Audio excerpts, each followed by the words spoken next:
Hoy celebramos uno de los acontecimientos más maravillosos de la historia de la humanidad. La venida del Hijo de Dios a este mundo para salvarnos de nuestros pecados. Querida iglesia, hoy es un día de celebración, porque de tal manera amó Dios al mundo que dio a su Hijo unigénito para que todo aquel que en Él cree no se pierda, sino que tenga vida eterna. Hoy la iglesia cristiana en todo el mundo está de fiesta precisamente por esta celebración. Y no celebramos la fecha, sino el acontecimiento de que Dios haya enviado a Jesucristo a este mundo para ser nuestro Salvador. Vamos a orar. Bendito seas Dios y Padre, porque en esta noche nuestro corazón se llena de alegría, de regocijo por estar aquí delante de tu presencia, conmemorando, Señor, el milagro del nacimiento de tu Hijo amado Jesucristo, la encarnación tuya, Señor, para venir a este mundo con el propósito de salvarnos de nuestros pecados. Gracias, Señor, por este don inefable. Queremos bendecirte en esta noche y queremos que tú nos hables a través de tu palabra, que toques nuestros corazones. Des unción, Señor, a cada uno con tu Espíritu Santo. Es nuestro ruego en el nombre de Cristo Jesús. Amén. Tomen su lugar, gracias. Durante siglos, muchos siglos, los profetas de Israel anunciaron la venida de un Mesías que los libertaría. Un hombre que llegaría a ocupar el trono de David, su padre. Y desde Adán hasta Malaquías, el último de los profetas, todos habían predicho que el ungido de Dios, que ese Mesías, habría de llegar. Y así guardaban y guardaron durante siglos la esperanza de que vendría su rey.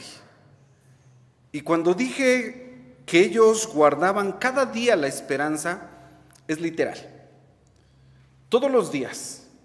Y hasta ahora el pueblo de Israel, que no vio en Jesús a su Mesías, que no vio en Cristo a su Rey, hasta el día de hoy, si ustedes le preguntan a un judío, dicen, lo estamos esperando todos los días. Esa fue la esperanza y ha sido la esperanza de Israel durante todos estos siglos, y los profetas se encargaron de anunciar que vendría ese Rey. Sin duda, la profecía de Isaías es la que más detalles nos aporta en relación a este rey, a este Mesías. Podemos ver con mucha claridad detalles en la descripción que se da acerca del ungido de Dios. De verdad que el profeta Isaías dio sumos detalles de la persona, del ministerio, habló de su nacimiento, de su ministerio, señala su gobierno e incluso anuncia y habla del martirio de este rey que vendría. Dicen algunos que en Cristo, en el nacimiento de Cristo, en su persona, se cumplen muchas profecías. Algunos hablan de 300, no sé, no conozco el dato. Yo diría que todas las profecías se cumplieron precisamente en la persona de Cristo. Si algunas en su nacimiento, otras posteriores y algunas que todavía están pendientes por cumplirse, porque la profecía no ha culminado. Hasta el fin de los tiempos, hasta que Cristo nuevamente regrese por su iglesia y establezca su reino, veremos entonces, hermanos, cumplidas toda la plenitud de las profecías de la palabra de nuestro Dios. Y hablando precisamente acerca del nacimiento de este rey que habría de venir de entre el pueblo de Israel, dice Isaías 7:14. Vean los detalles con los que habla el profeta. Isaías 7:14 dice: por tanto, el mismo Señor os dará señal. He aquí que la Virgen concebirá y parirá hijo, y llamará su nombre Emmanuel. Detalles como estos fueron anunciados durante siglos para que el pueblo de Israel pudiese identificar sin ningún error sin ningún margen de error a aquel que habría de venir para reinar a su pueblo. Detalles tan importantes como este, que habría de nacer de una virgen, es decir, no habría la intervención de un varón, como lo leímos nosotros en el Evangelio de Lucas, cuando el ángel Gabriel le anuncia a María, le dice: eres bienaventurada, el Señor es contigo, has hallado gracia delante de los ojos de Dios. Vas a tener un hijo y le pondrás por nombre Jesús. Acompáñenme al Evangelio de Lucas, capítulo 1, donde nosotros dimos lectura, y fijemos nuestra mirada en el versículo 31 al 33, que dicen de la siguiente manera. Lucas 1, 31 al 33 dicen: y he aquí, concebirás en tu seno, le está hablando el ángel a María, y parirás un hijo, y llamarás su nombre Jesús. Este será grande, y será llamado Hijo del Altísimo, y le dará al Señor Dios el trono de David su padre, y reinará en la casa de Jacob por siempre, y de su reino no habrá fin. Este es el Rey. Lo que el profeta Isaías anunció 8 siglos antes de la llegada de Jesús, del nacimiento de Cristo, se estaba cumpliendo en estos momentos. Es lo que narra el evangelista Lucas. Isaías 11:1 dice que sería descendiente del rey David. Dice el texto: saldrá una vara del tronco de Isaí y un vástago retoñará de sus raíces. 2 puntos fundamentales son estos que acabo de mencionar: que nacería de una virgen y que su linaje, su ascendencia, sería directamente de David. Este rey que habría de nacer sería del linaje real, de la estirpe de David. Y ambas cosas fueron cumplidas en la persona de Jesús, y es narrada por los evangelios. Ahora voy a dar lectura a Mateo capítulo 1, versículos 21 al 23, en donde el evangelista dice que todas estas cosas que se cumplieron fueron de acuerdo a las cosas que estaban escritas y que los profetas habían anunciado.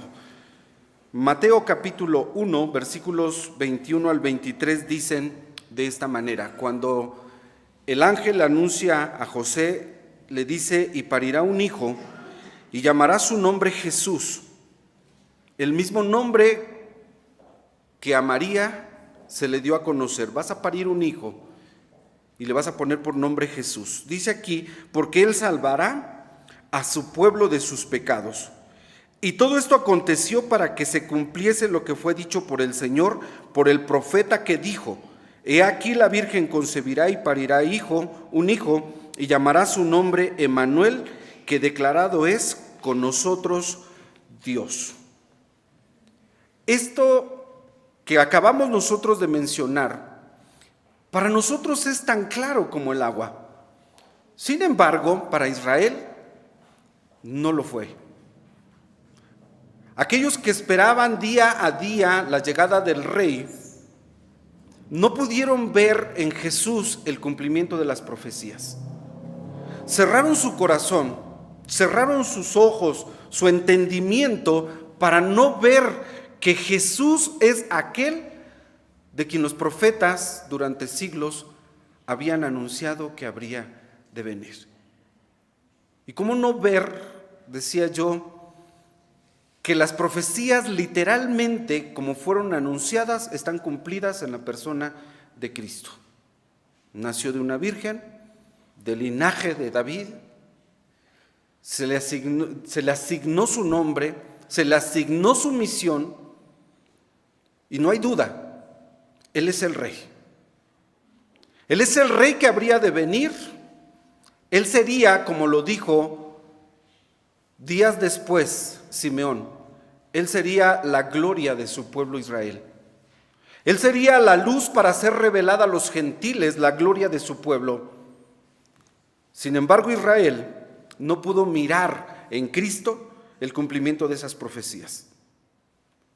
Acerca de su ministerio, Isaías 11:2 dice que reposaría sobre él, voy a leer el texto, Isaías 11:2, y reposará sobre él el espíritu de Jehová, espíritu de sabiduría y de inteligencia, espíritu de consejo y de fortaleza, espíritu de conocimiento y de temor de Jehová. Eso dice Isaías 11:2. E Isaías 61, del 1 al 3, dicen de la siguiente manera, hablando de esos detalles que yo les digo, que anunciaron los profetas, que para ellos tendrían que ser las pruebas indudables de que ese era su Mesías. Isaías 61, del 1 al 3 dice, el Espíritu del Señor Jehová es sobre mí, porque me ungió Jehová. Está hablando de ese rey, de ese ungido, de ese Mesías que habría de venir.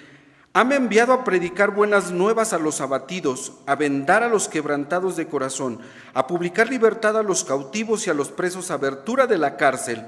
He venido a promulgar el año de la buena nueva, de la voluntad de Jehová, y día de venganza del Dios nuestro, a consolar a todos los enlutados, a ordenar a Sión, a los enlutados, para darles gloria en lugar de ceniza, óleo de gozo en lugar de luto, manto de alegría en lugar de espíritu angustiado, y serán llamados árboles de justicia, plantío de Jehová para gloria suya. Esto es lo que dice el profeta. Ahora escucha lo que dice Lucas 4:21. Cuando Jesús había iniciado ya su ministerio terrenal, en una ocasión le dan el rollo del profeta Isaías en la sinagoga para leerlo, y Lucas 4:21 dice que había leído esta fracción del profeta Isaías 61. Y dice Lucas 4:21, y comenzó a decirles, hoy se ha cumplido esta escritura en vuestros oídos. Jesús mismo dice, lo que los profetas anunciaron por siglos, hoy se está cumpliendo delante de vuestros ojos. Lo dijo públicamente en la sinagoga. Y aunque algunos dicen, bueno, no había mucha gente en la sinagoga, Jesús abiertamente está declarando que Él es aquel de quien los profetas habían escrito y habían anunciado que habría de llegar. ¿Entiendes esto? Para Israel, esto no tuvo cumplimiento. Esto es acerca del ministerio de Jesús. El Mesías, el término que utilizan los hebreos y que significa precisamente el ungido, cuyos pasajes acabo de leer en Isaías, donde dice, me ha ungido el Espíritu del Señor. Ese Mesías, en griego el equivalente Christos, que juntamente con el nombre de Jesús que le fue revelado a María y a José, cuando les dijo que habría de nacer y que le habrían de poner el nombre Jesús porque Él salvaría a su pueblo de sus pecados, Jesús significa Salvador. Ambos vocablos, el vocablo de Mesías o Cristos con el nombre de Jesús, llevan la idea de uno que es ungido por Dios para salvar o liberar a su pueblo. Así que la palabra, los nombres Jesucristo hablan precisamente de ese ungido, del ungido de Dios que habría de venir para salvar, el descendiente de David, quien establecería un reino cuyas características se mencionan precisamente en el profeta Isaías.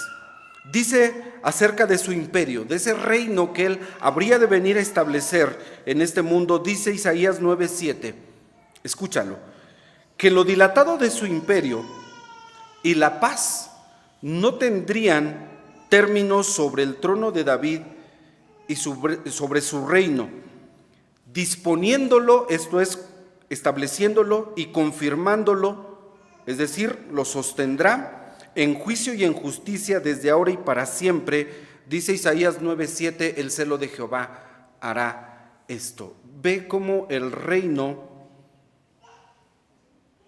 de este Mesías, dice que sería un imperio dilatado, y la dilatación nos da la idea de que se va extendiendo cada vez más.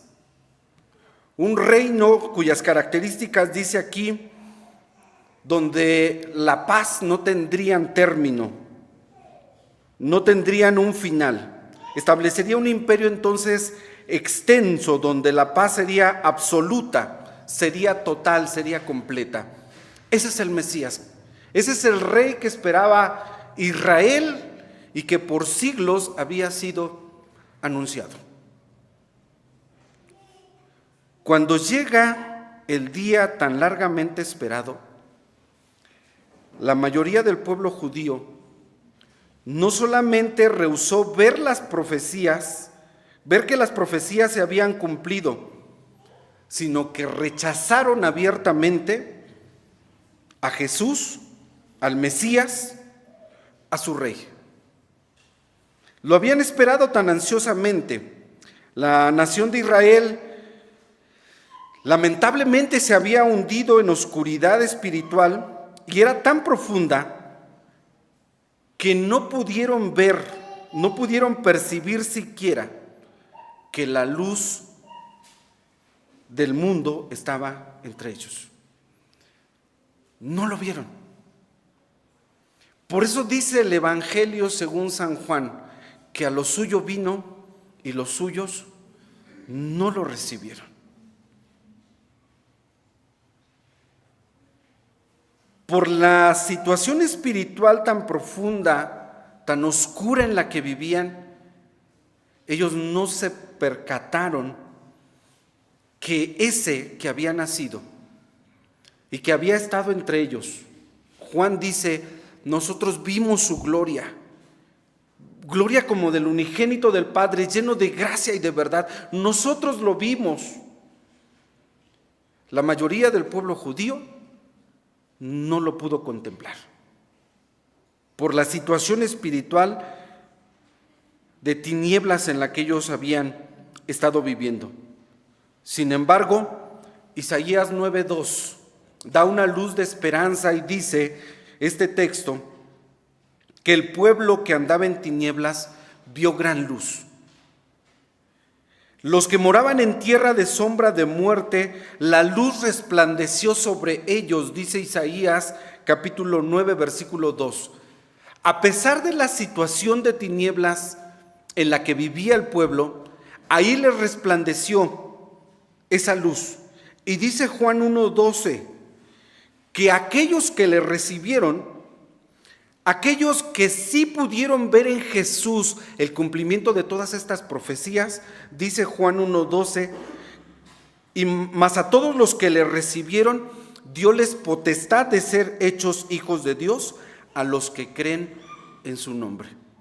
Si bien la mayoría del pueblo judío lo rechazó y no quiso ver en él el cumplimiento de todas estas cosas, Juan el evangelista dice que a los que sí le recibieron, a los que sí creyeron en él, a los que sí vieron en Jesús el cumplimiento de las profecías, Dios les dio la potestad de ser hechos hijos de Dios a los que creen en su nombre.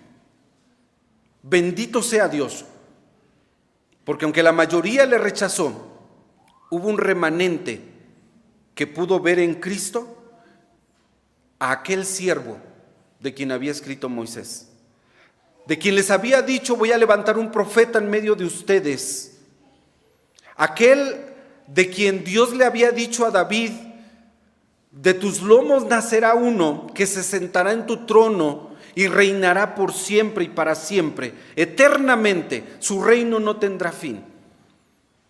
Este es Jesús al que nosotros celebramos en esta noche. Esta es nuestra celebración porque el rey nació en un humilde establo. Ellos, el pueblo de Israel en su mayoría sumergidos en la oscuridad, no percibieron la luz que había llegado al mundo. Jesús, San Juan capítulo 8, versículo 12 dice que cuando Él estaba en este mundo, predicando el reino de los cielos, anunciando la llegada del reino de Dios entre los mortales, dice San Juan 8:12 que les habló Jesús otra vez y les dijo: yo soy la luz del mundo. El que me sigue no andará en tinieblas, mas tendrá la lumbre de la vida. Palabras de Cristo.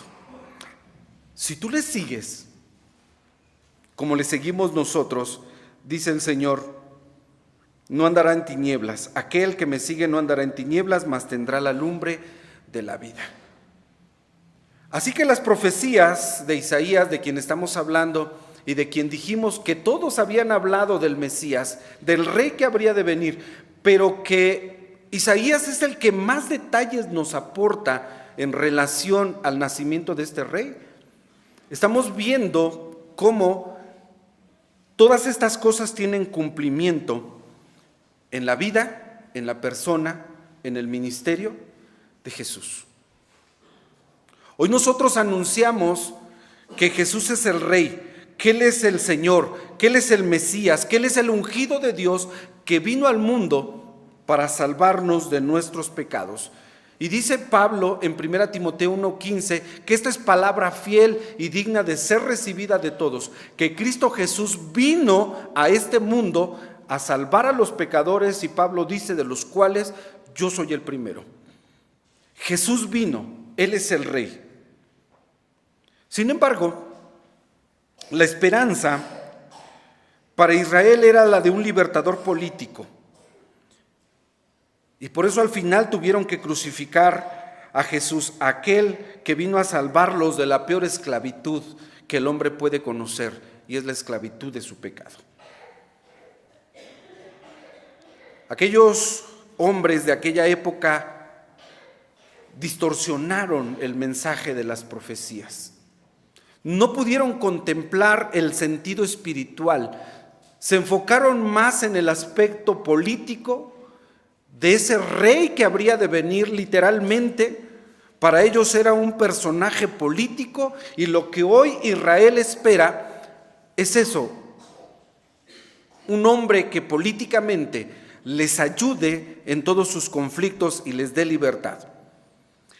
Pero ¿cómo surge esa idea de un libertador político? La idea de este libertador comenzó a tomar características políticas, y el significado espiritual quedó a un lado, dejó de tenerse en cuenta.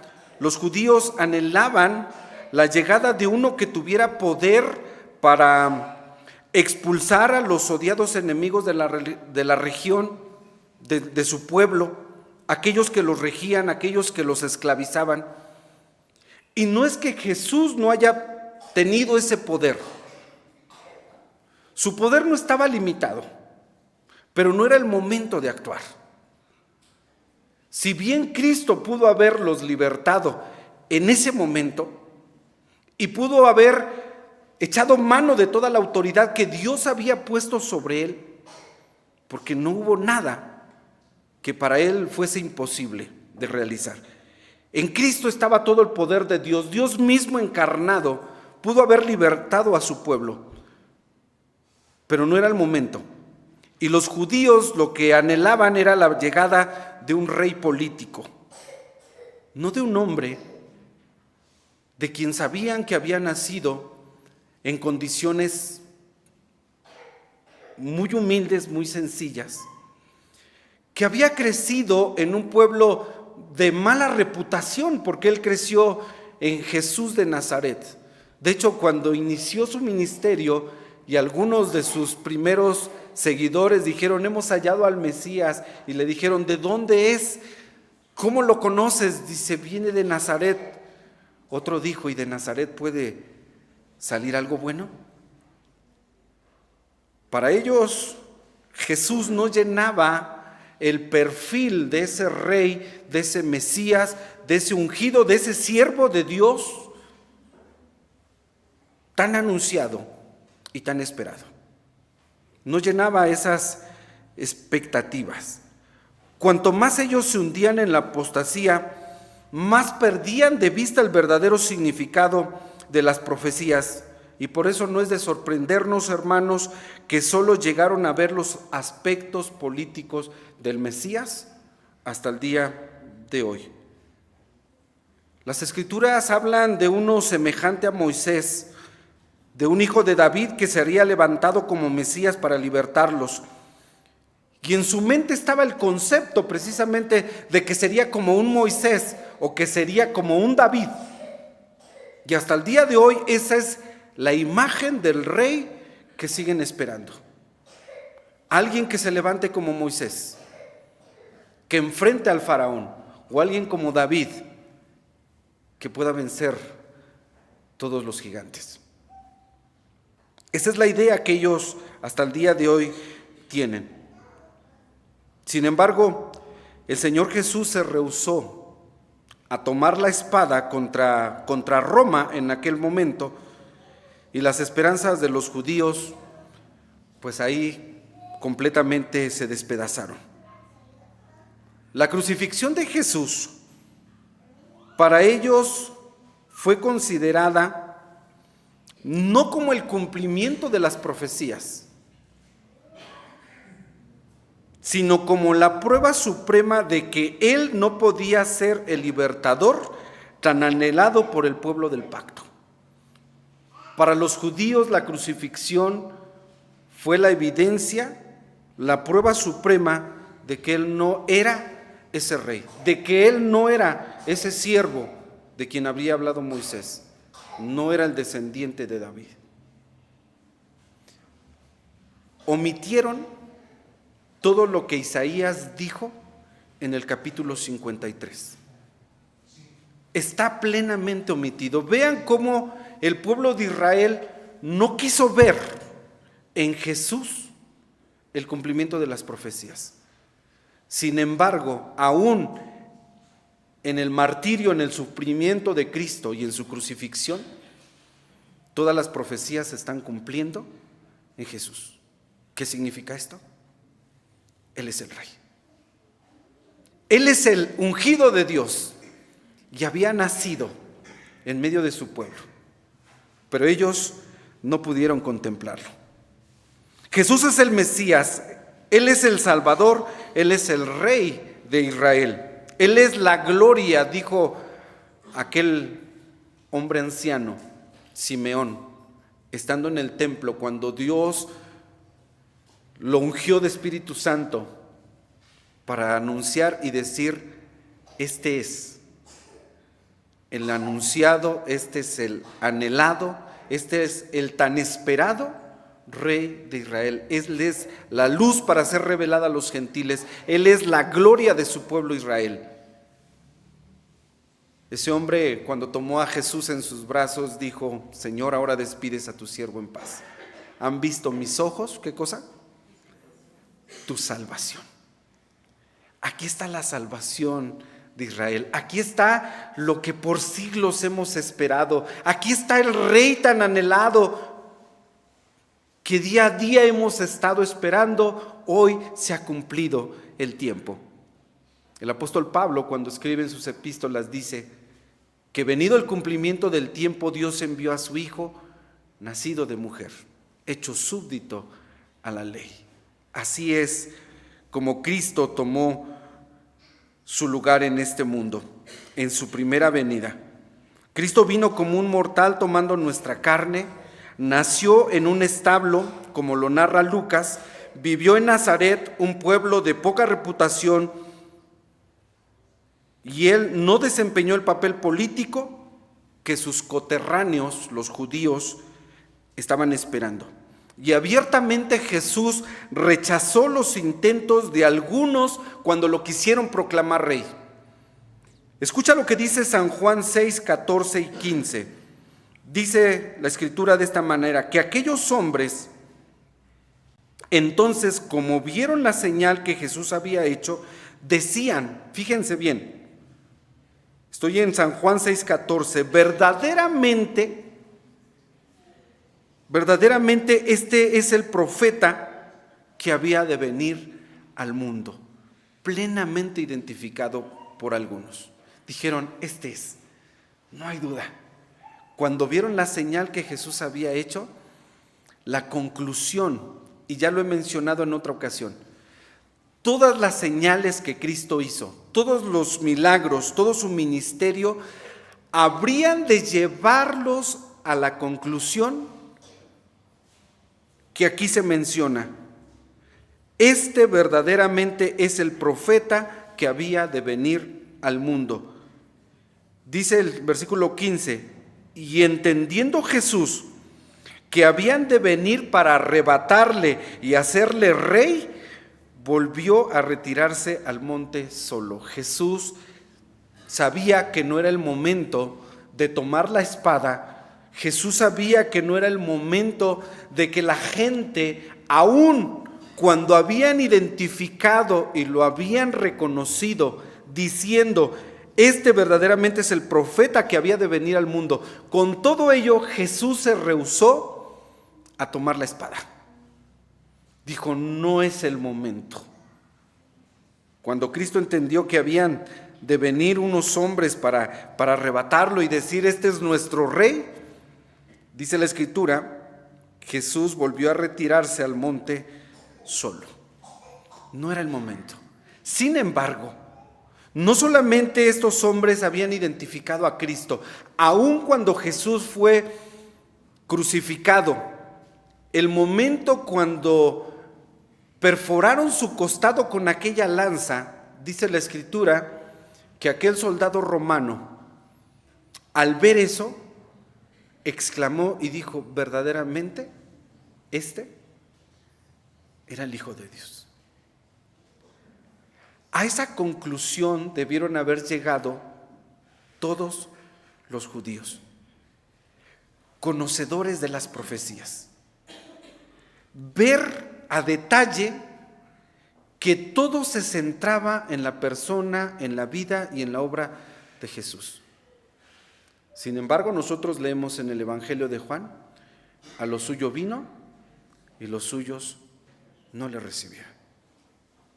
Está confirmado. Esa es la conclusión. Este verdaderamente es el profeta. Este verdaderamente es el Hijo de Dios. Este es el Rey de reyes y Señor de señores. Pero la gente cerró su corazón. No quiso ver, los judíos no quisieron ver en Jesús al Hijo de Dios. Cerraron su corazón. Yo no sé qué tú pienses acerca de la persona de Jesús. Yo no sé en qué concepto tengas tú este nombre. Yo no sé si después de haber escuchado las profecías y ver el cumplimiento de los evangelios, tú no quieras ver que Jesús es el ungido de Dios. Yo no sé si tú no quieras ver que Jesús es el Cristo. Si tú no quieres ver que Él es el Hijo de Dios, déjame decirte algo.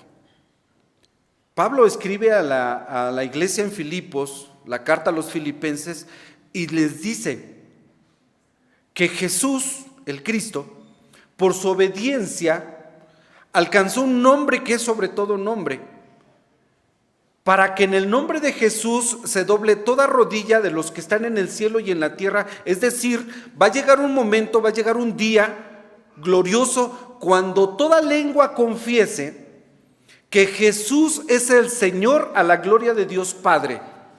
Va a llegar ese día. Pero mira, déjame decirte que cuando ese día llegue, que probablemente sea el día del juicio, quizás ya sea un poco tarde para que tú digas, como dijo el centurión, verdaderamente este era el Hijo de Dios. Déjame decirte que no esperes hasta aquel día. Cuando toda lengua confiese que Jesús es el Señor a la gloria de Dios Padre. Mira, porque ese día va a llegar. Aún la gente que hoy ha cerrado su corazón y no quiere ver en Jesús al Hijo de Dios, al Rey de Israel, aun cuando no lo quieran ver, aquel día dirán como aquel hombre, verdaderamente era el Hijo de Dios. Así que creo que hoy tú tienes la oportunidad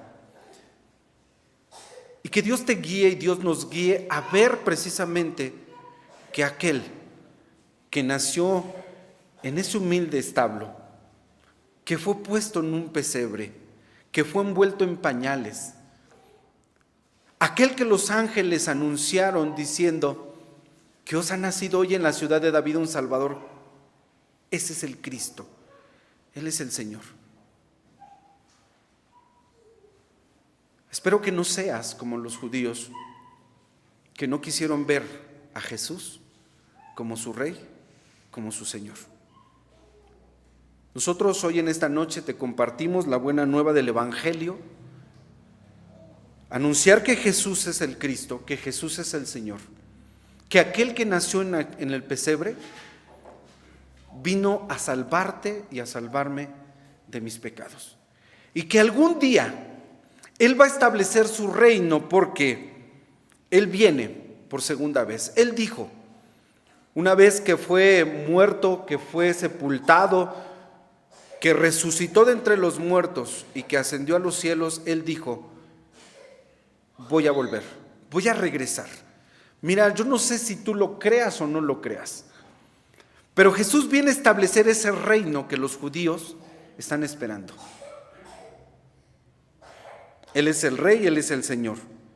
Dice Apocalipsis 19:16, cuando Juan ve al Señor entronizado, cuando el Señor lo ve en su gloria, dice que en su vestidura y en su muslo tiene escrito este nombre, Rey de Reyes y Señor de Señores. Y la profecía de Apocalipsis se cierra con estas palabras diciendo que el que da testimonio de estas cosas dice, ciertamente vengo en breve, amén, sea así, ven Señor Jesús. Cristo, el Rey, viene por segunda vez. Lo estás esperando. Sabes que Él es tu Rey, sabes que Él es tu Señor. Mira, cuando Cristo fue crucificado, uno de esos dos ladrones pudo ver en Cristo por la fe y dijo, cuando vengas en tu reino, acuérdate de mí. Pudo ver en Jesús por medio de la fe que Él es el Rey. Dijo, tú eres mi Rey, tú eres mi Señor, acuérdate de mí cuando vengas en tu reino. ¿Tú has reconocido a Jesús como el Rey? ¿Como tu Rey, como tu Señor? La invitación en esta noche es precisamente en este sentido, que después de haber escuchado la palabra de Dios, tú puedas ver con claridad y que Dios abra tus ojos, los ojos de tu entendimiento, para mirar que Jesús es el Rey de Reyes y Él es el Señor de los señores. Juan dice, vimos su gloria, no hay duda. Lucas en su evangelio dice, pruebas indubitables, nadie puede contradecir. Y eso es lo que escribió Pablo. Y sin contradicción, grande es el misterio de la piedad. Dios ha sido encarnado, ha sido alabado de los ángeles, ha sido predicado de los gentiles. Él es el Rey, Él es el Señor, a la gloria de Dios Padre. Créelo con todo tu corazón, iglesia, que Dios te bendiga. Hoy nosotros celebramos la venida del Rey y anunciamos que está próxima nuevamente la llegada de ese Rey, y le veremos, dice Juan, tal y como Él es, veremos su esplendor, y el Apocalipsis dice que reinaremos con Él, porque seremos reyes y sacerdotes juntamente con Él, reinaremos por 1000 años. Este es nuestro glorioso Señor, este es el Mesías, este es el Rey de Israel, este es nuestro Rey. Que Dios, queridos hermanos, nos bendiga. Les invito a que se pongan de pie, vamos a orar y vamos a agradecer a Dios porque nació el Rey, pero nació no solamente en el establo, sino ha nacido en nuestro corazón. Hoy nosotros lo confesamos y lo anunciamos al mundo, y que Israel lo sepa y que puedan reconocer que Él es el Cristo, el ungido de Dios, el Rey de Reyes y Señor de Señores. Amén. Vamos a orar. Padre, gracias te damos en esta noche, porque nuestro corazón se llena de alegría al saber que en Cristo has cumplido todas las cosas y no estamos, Señor, equivocados. Tu palabra es real, tu palabra es verdadera. Él fue anunciado, Él llegó, y todas las cosas que aún están por cumplirse en la persona de Jesús, Señor, fielmente llegará el día cuando tú hagas todas las cosas de acuerdo a lo que está escrito en tu palabra. No permita, Señor, confusión en los corazones. Abre nuestros ojos para poder contemplar precisamente que aquel a quien celebramos hoy, Él es el Rey, Él es nuestro Señor. Gracias porque, Señor, este es el gozo de nuestro corazón, el saber que Él es la luz del mundo, que le hemos recibido en nuestro corazón y que Él gobierna nuestras vidas. Él gobierna la iglesia y Él regirá el mundo y todas las naciones. Señor, ayúdanos a seguir en espera del establecimiento de ese reino, que nuestros ojos puedan ver, Señor, la realidad de todas las cosas que hasta el día de hoy solamente miramos en tu palabra y esperamos en la fe. Y esto tendrá su comprobación, Señor. Esperamos ya en días próximos. Y la iglesia y el Espíritu dicen: ven, Señor Jesús. Ven, Emmanuel. Ven a estar con nosotros para siempre. Gracias, Padre, porque en esta noche, como iglesia, nos hemos congregado para darte nuestra alabanza, para darte nuestro reconocimiento y confesar una vez más con nuestra boca que tú eres nuestro Señor. Creer en nuestro corazón que tú levantaste a Cristo de entre los muertos y hoy Él está a tu diestra intercediendo por nosotros. Y Él vendrá nuevamente, Señor, para reinar por siglos y para siempre. A su nombre sea la gloria. Padre eterno, te bendecimos, te adoramos y te damos gracias por Cristo, por nuestra salvación. En su nombre y para gloria tuya. Amén y amén. Que el Señor nos bendiga, hermanos.